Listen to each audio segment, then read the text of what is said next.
Key போகலாம் அப்படி அடிச்சுன்னு போயிடும் போல. நடை கீழே விழுது. சென்டரில் நிற்கிறான். அப்போ நல்லா சென்டரில் நின்னோம். அடுத்த லெவலில் இருந்துச்சு. ஜம்ப் பண்ணி போனோமோ இல்லை அதே கொண்டு போயிடும். என்னடா ரிவர்ஸில் வருது.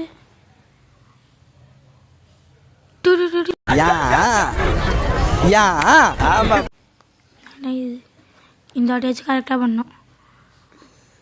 போயிடணும். ஜம்ப்பு, இன்னொரு ஜம்ப் போயாச்சு. ஓ அதில் ஜம்ப் பண்ணி எப்படி போவேன் நான்? ஓ ஓகே புரிஞ்சிடுச்சு போயிடுவேன். ஏ யாரா இவனுங்க எங்கிந்திரா வந்துக்கிறானுங்க? இந்த வாட்டியாச்சும் கரெக்டாக பண்ணோம். ஜம்ப்பு குதி முடிச்சாச்சு.